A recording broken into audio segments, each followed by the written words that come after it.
Good morning students.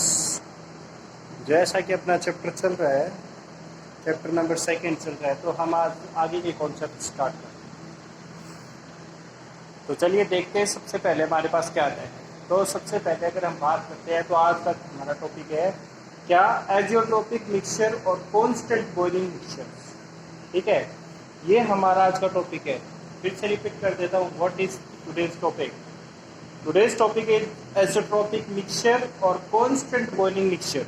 ठीक है, तो स्टार्ट करते हैं। इनको समझना है हमें क्या है, तो स्टार्ट करते हैं। चलिए, बोला ए मिक्सचर ऑफ टू और more liquid components having a definite composition liquid vapour phase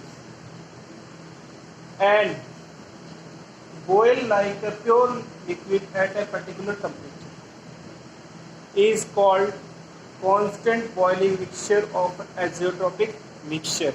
It is also two types. देखिए, ये बोल रहा है कि हमारे पास एक ऐसा मिक्सचर होगा जिसमें लिक्विड कंपोनेंट होंगे, है ना। देखिए लिखा क्या, ए मिक्सचर ऑफ टू और मोर लिक्विड कंपोनेंट, दो लिक्विड कंपोनेंट होंगे having a definite composition of a liquid. Definite composition of a liquid होगी, उनमें दो भी या दो से अधिक जितने भी लिक्विड्स होने हैं उसमें डिफाइनाइट कंपोजिशन होगी। And vapour phase and boil like, देखो उसकी वेपर फेज और जो कंपोजिशन है और जो बॉयल है, बॉइलिंग पॉइंट है, वो सब है, वो क्या हो गए, एक फिक्स कंपोजिशन, डिफाइनाइट कंपोजिशन होगी। ठीक है, like a pure liquid at a particular temperature, ऐसे बॉईल करेगा वो जैसे एक प्योर लिक्विड बॉईल कर रहा है ना। एक प्योर लिक्विड, एक प्योर है ना, एक, तो यहाँ टू और मोर लिक्विड हो गए। तो ये जब हम इन दो या दो से अधिक लिक्विड को मिक्स करेंगे तो हमारे पास जो लिक्विड बनेगा वो ऐसा बनना ठीक लगे कि वो सिर्फ एक ही लिक्विड है, और वो ऐसे बॉईल करेगा पर्टिकुलर टेम्परेचर पे जैसे कि वो लिक्विड एक ही है, उसमें दो या दो से अधिक कंपोनेंट नहीं है लिक्विड। ठीक है, ऐसे कंपोनेंट या ऐसे लिक्विड को या ऐसे मिक्सचर को हम क्या कह सकते हैं, constant boiling mixture of azeotropic mixture कह सकते हैं। ठीक है, कांस्टेंट बॉइलिंग मिक्सचर कह सकते हैं या एजियोट्रोपिक मिक्सचर कह सकते हैं। बेसिकली ये दो टाइप का होता है। तो स्टार्ट करते हैं, हमारे पास टाइप, इसके टाइप पढ़ना स्टार्ट करते हैं। तो पहला इसका हमारे पास टाइप आता है, उसमें है कि भाई हमारे पास अगर बात करते हैं मिनिमम वेपराइजेशन और मैक्सिमम वेपराइजेशन और मिनिमम बॉइलिंग एजियोट्रोप्स। देखो साफ साफ पता चल रहा है, या नाम सही, नाम से साफ साफ पता चल रहा है कि मैक्सिमम वेपराइजेबल हो, यानी वेपर क्या हो मैक्सिमम और बॉइलिंग क्या हो मिनिमम। हम कम से कम हीट दें और मैक्सिमम से मैक्सिमम वो वेपराइज हो जाए, ऐसा सॉल्यूशन या ऐसा एजियोट्रोप्स के बारे में हम पढ़ने वाले हैं। तो देखिए इसमें लिखा है, in this type of a mixture the boiling point of the azeotrope solution is lower than the boiling point of the either of the pure components। देखो बोल रहा है कि इसके ऐसे जो कंपोनेंट होते हैं जो पढ़ रहे हैं maximum vaporizable and minimum boiling azeotrope, तो उसमें कहा है साफ साफ कि ऐसे जो हमारे पास मिक्सचर होंगे उसमें क्या होगा, या एजियोट्रोप में क्या होगा, तो बॉइलिंग पॉइंट है वो क्या कहेगा, प्योर कंपोनेंट से लेसर होगा उसका बॉइलिंग पॉइंट। ठीक है, लेसर बॉइलिंग पॉइंट होगा और वेपराइजेशन मैक्सिमम होगी। ठीक है, this is non ideal solution with positive deviation. हमने कल जो है जो आइडियल सॉल्यूशन पढ़े थे उसमें हमारे पास आइडियल और नॉन आइडियल सॉल्यूशन दोनों आ गए थे। तो हमने उसमें पढ़ा था एक तो आइडियल सॉल्यूशन और एक पढ़ा था नॉन आइडियल सॉल्यूशन। तो नॉन आइडियल सॉल्यूशन दो प्रकार का था, एक पॉजिटिव डेविएशन के साथ, एक नेगेटिव डेविएशन के साथ। तो पॉजिटिव डेविएशन में कर्व ऊपर की तरफ बन रही थी और नेगेटिव डेविएशन में कर्व नीचे की तरफ बन रही थी। ठीक है, तो यहाँ जब हम पढ़ रहे हैं मैक्सिमम वेपराइजेबल और मिनिमम बॉइलिंग एजियोट्रोप्स, तो उसमें कौन सा है, पॉजिटिव डेविएशन वाला सॉल्यूशन होना चाहिए। इसमें क्या होगा, इसका जो बॉइलिंग पॉइंट है वो प्योर कंपोनेंट से लेस होगा, प्योर कंपोनेंट से लेसर होगा। ठीक है, जो अगर प्योर कंपोनेंट है वो 100 डिग्री सेल्सियस पे बॉईल होता है, तो ये जो कंपोनेंट होगा ऐसा वाला, ठीक है, ये मैक्सिमम वेपराइजेबल और मिनिमम बॉइलिंग पॉइंट, इसका जो बॉइलिंग पॉइंट होगा वो मान लो 90 डिग्री सेल्सियस हो, है ना, लेस हो जाए प्योर कंपोनेंट से। तो ऐसे जो सॉल्यूशन होंगे उसको हम क्या कहेंगे, मैक्सिमम वेपराइजेबल और मिनिमम बॉइलिंग एज़ोट्रॉप। ये होंगे पॉजिटिव डेविएशन के साथ, for example water plus ethanol और what ethanol plus chloroform, CCl4 chloroform. ठीक है, अब हमारे पास इसका आता है नेक्स्ट टाइप, सेकंड टाइप आता है minimum vaporizable and maximum boiling isotopes. देखो इसका उल्टा कर दिया है, यहाँ मैक्सिमम वेपराइजेबल हो रहा था या मिनिमम हो रहा है, या मिनिमम बॉइलिंग हो रहा था या मैक्सिमम हो रहा है, एक दूसरे का उल्टा कर दिया है। तो अगर यहाँ इसका बॉइलिंग पॉइंट लेस है तो इसका बॉइलिंग पॉइंट क्या हो जाएगा, मोर मतलब ज़्यादा हो जाएगा, ग्रेटर हो जाएगा, हायर हो जाएगा। ठीक है, तो चलिए स्टार्ट करते हैं हम इसको पढ़ना। इसमें देखिए लिखा है, in this type of a mixture the boiling points of the isotropes solution is higher than the boiling point of the either of the pure component। देखो साफ साफ पहले बता दिया है कि ऐसे जो मिक्सचर होंगे जो क्या होंगे, मिनिमम वेपराइजेबल और मैक्सिमम बॉइलिंग पॉइंट होगा, उसमें क्या होगा, उस सॉल्यूशन का जो बॉइलिंग पॉइंट होगा वो हायर देन प्योर कंपोनेंट्स होगा। यानी अगर मान लो प्योर कंपोनेंट का बॉइलिंग पॉइंट 100 डिग्री सेल्सियस है तो इस सॉल्यूशन का जो बॉइलिंग पॉइंट होगा वो 110 डिग्री सेल्सियस होगा। ठीक है, मैक्सिमम मतलब हायर होगा as compared to pure component. ठीक है, this is non ideal solution with negative deviation. तो वापस से ये आ गया, यहाँ पॉजिटिव डेविएशन है तो यहाँ नेगेटिव डेविएशन आ जाएगा। एसीटोन प्लस क्लोरोफॉर्म, ठीक है, और यहाँ एथेनॉल प्लस एसिटिक एसिड इसके एग्जाम्पल्स हैं। तो हमने आज पढ़ा है एज़ोट्रोपिक सॉल्यूशंस। ठीक है, एज़ोट्रोपिक मिक्सचर कह सकते हैं, एज़ोट्रोपिक सॉल्यूशन कह सकते हैं। तो ये हमने आज पढ़ा है। चलिए आगे देखते हैं कि हमारे पास क्या आता है। चलिए आगे स्टार्ट करते हैं। आगे टॉपिक आता है हमारे पास कोलिगेटिव प्रॉपर्टीज। ये रही colligative property and determination of molar mass. चलिए स्टार्ट करते हैं। देखिए ये बहुत इंपॉर्टेंट है, अगर आपको सॉल्यूशन को समझना है तो ये चार प्रॉपर्टी बहुत ज़्यादा इंपॉर्टेंट है। तो हम बात कर रहे हैं इसकी कोलिगेटिव प्रॉपर्टी की और डिटर्मिनेशन ऑफ मोलर मास की। तो स्टार्ट करते हैं यहाँ से। Some properties of a solution depend on the amount of a solute dissolved in the solution. देखिए हमारे पास मान लीजिए कि ये अगर कोलिगेटिव प्रॉपर्टी समझनी है तो हमारे पास इस बात पे डिपेंड करती है प्रॉपर्टीज़ कि कितना सोल्यूट है किसी सॉल्यूशन में डिसॉल्व हुआ है। ठीक है, ये बात बहुत ज़्यादा इंपॉर्टेंट।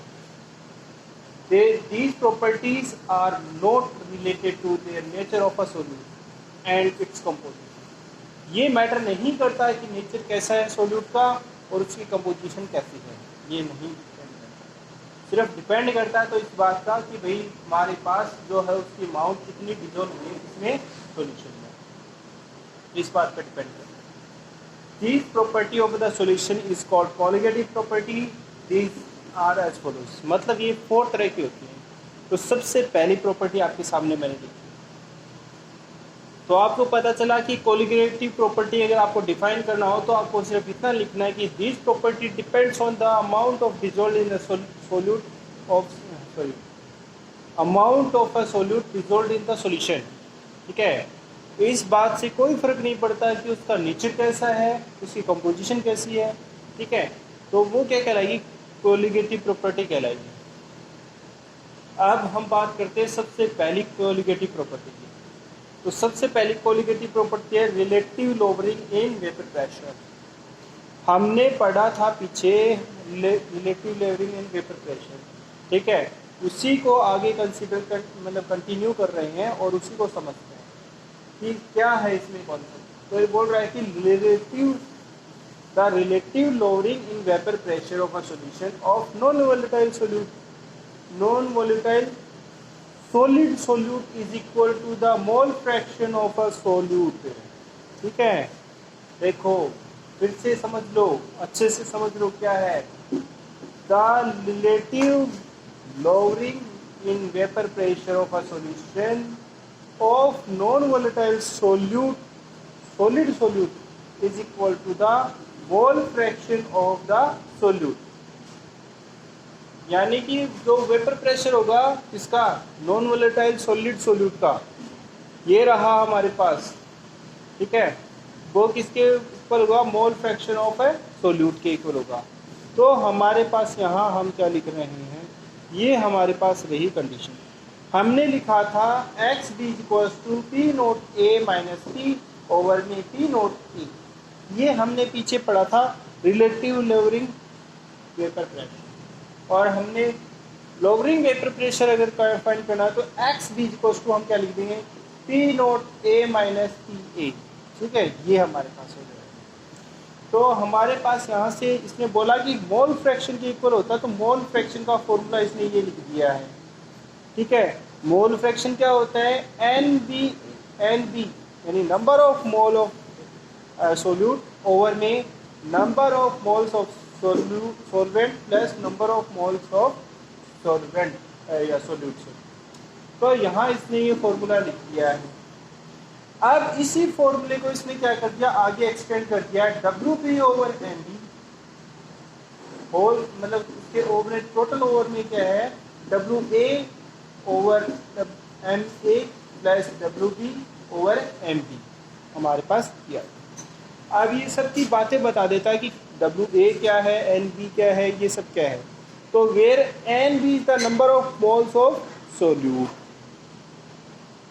इसके हैं एन बी क्या है, number of moles of solute, और एन ए क्या है, number of moles of solvent, ठीक है। और वैसे ही डब्ल्यू बी क्या है, यहाँ W B mass of solute, mass of solute, और डब्ल्यू ए क्या है, mass of solvent. M B क्या है, ये रहा M B, molar mass of molecular mass of the solute, ठीक है, molecular mass of the solute, और यही है M A molecular mass of the solvent. ये सारी चीज़ें इसने बता दी हमारे पास। अब हम इसकी डेरिवेशन और देख लेते हैं फटाफट कि डेरिवेशन में क्या आता है हमारे पास, ठीक है, वो और देख लेते हैं, फिर हमारे पास आगे कंटिन्यू करेंगे। तो चलिए इसकी डेरिवेशन समझ लेते हैं। इसकी हमारे पास जो अभी हमने पढ़ा था कोलिगेटिव प्रॉपर्टी हमारी पहली चल रही है, relative lowering in vapour pressure, ठीक है, तो वो पढ़ लेते हैं। चलिए स्टार्ट करते हैं, देखते हैं। सबसे पहले हमारे पास ये बोला अकॉर्डिंग टू राउल्स लॉ, हमने पीछे पढ़ा था relative lowering in vapour pressure में पढ़ा था X B equals to P note A minus P A over में पी नोट ए, ठीक है। तो वहाँ से हमें पता चल गया है कि हम इसको क्या लिख सकते हैं, मोल फ्रैक्शन के अकॉर्डिंग इसको लिख सकते हैं N B over N A plus N B, ठीक है। तो इसको क्या किया इसने, इसके ये हमारे पास इसका वेट रख दिया, और ये इसका मास रख दिया, ये इसका मोलिकुलर मास रख दिया, ठीक है। ऐसे ये इसका मास रख दिया, ये मोलिकुलर मास, मास और मोलिकुलर मास, चलिए, ठीक है। तो ये हमने रख दिया। अब इसकी इक्वल भी इसने क्या किया कि ये इक्वेशन है, मतलब अगर हम बोले कि इसका मोल फ्रैक्शन, मतलब इसकी वैल्यू क्या है, इसकी वैल्यू ये है, तो इसकी जगह हमने क्या किया, ये दोनों वैल्यू अगर सॉल्यूशन है वो बहुत ज़्यादा डाइल्यूट है, ठीक है, तो यहाँ हमारे पास क्या हो जाता है, इसकी वैल्यू बहुत ज़्यादा बड़ी हो जाती है, बहुत ज़्यादा बड़ी, वेरी वेरी बड़ी, ठीक है। तो यहाँ ये क्या हो जाता है, निग्लिजिबल हो जाता है, एज्यूम करते हैं कि ये निग्लिजिबल है, बहुत कम है, ठीक है। तो हमारे पास अब इक्वेशन क्या बन जाती है, यहाँ से जब ये निग्लिजिबल हो गया तो हमारे पास बन जाएगी W B over M E, ठीक है, और में क्या देगा W A over M E equals to हमारे पास दिस इक्वेशन, मतलब हमारे पास क्या हो गया, ये तो हमारे पास निग्लिजिबल ही हो गया है यहाँ, ठीक है। तो ये इक्वेशन बची सिर्फ ये हो गई, ठीक है। तो हमारे पास क्या है, इसके इक्वल में ये तो है पहले से ही, तो अब हमारे पास इक्वेशन ये बची। अब इसने क्या किया, इसको शिफ्ट कर लिया, इक्वेशन को शिफ्ट कर लिया इसको, ठीक है, इसको ऐसे कर लिया कि W को इंटू कर दिया किससे, एम से, मतलब इसको ऐसे ड्रॉप कर दिया, है ना, और मल्टीप्लाई किया, ये इक्वेशन। फिर जैसे कि ये शिफ्ट हुआ, तो जैसे मान लो इसको एम बी को यहाँ से उठाया, यहाँ से एम बी को उठाया तो ये मिल गया, तो ये सारी इक्वेशन चेंज हो गई। तो हमारे पास ये इक्वेशन बनी last M B equals to अपन क्या लिख सकते हैं, W B into M A over W A, या इसके इक्वल्स टू में लिख सकते हैं पी नोट ए ओवर में P note A minus P A. ठीक है, ये फॉर्मूला है वो क्या है, किसके काम आएगा, molecular mass of non volatile solute के। ये फॉर्मूला यूज करेंगे अगर हमें नॉन वोलेटाइल सोल्यूट की अगर मोलिकुलर मास निकालना है तब, अगर हमें ये सब वैल्यू पता हो तब, या ये पता हो तब हम ये इसका ये मोलिकुलर मास निकाल सकते हैं। तो आज हमने रिलेटिव इन लोअरिंग वेपर की प्रेशर या कोलिगेटिव प्रॉपर्टी में फर्स्ट कॉन्सेप्ट हमने आज पढ़ लिया है। ओके, आगे का हम कल कंटिन्यू करेंगे। Okay, have a nice day everyone and good luck.